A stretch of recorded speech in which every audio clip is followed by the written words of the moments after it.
Hi guys, Mami daw kuripot here.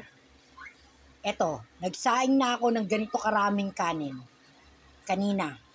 Kasi, lintik na prime water yan.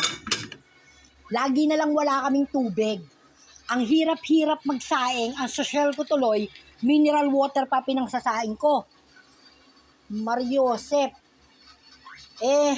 Yan, papakita ko. Oh, malinis pa rin ang kitchen ko ha. Diba? Ay, konti na lang pala to. Dapat gumawa na pala ako ng aking breadcrumbs.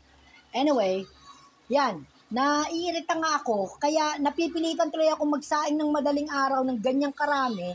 Tapos, ipa-fried rice ko na lang sa hapon. Well, technically, baka naman maubos din to ngayon. Kasi nga, ang ulam nga namin ay ito. Yan. O, sige na. Bye guys! Kiss yon!